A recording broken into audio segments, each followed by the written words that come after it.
Have you ever wondered what it would be like to be on top of Mount Suribachi, looking across the island of Iwo Jima and the Pacific? Let me tell you firsthand that it's an incredible sight. Most people would recognize Joe Rosenthal's picture of raising the flag on Iwo Jima.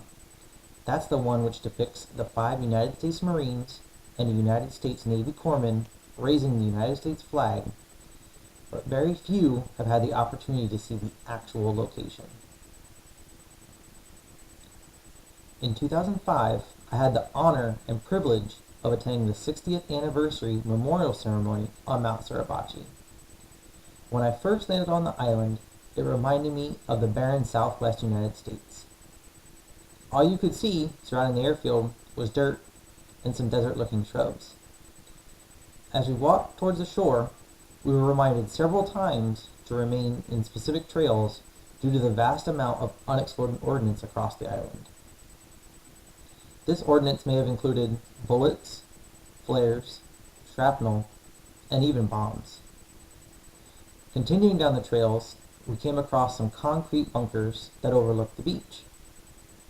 Inside the bunkers, you could see the remnants of what looked to be 1940-style large machine guns that were withering away and rusted all over the place.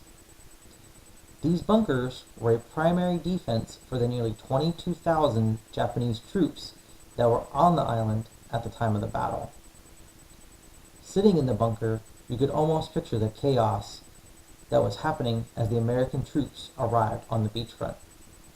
You could envision troops running everywhere and hearing the ringing of machine gun fire and artillery shells.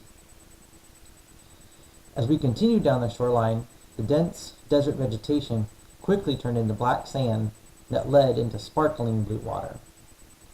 Although it is famously referred to as black sand, it is in fact very fine hardened volcanic ash. The almost silt of the whole beach made it very difficult to walk through. The only thing I could do was stand there and ponder what it must have been like for those Marines who stormed the beaches during the first amphibian assault. The thought alone is life-altering. Proceeding down the eerie black beach, we came to the base of the 500-foot-high Mount Suribachi. One could only imagine what it may have been like for the American troops fighting their way up Iwo Jima's highest point.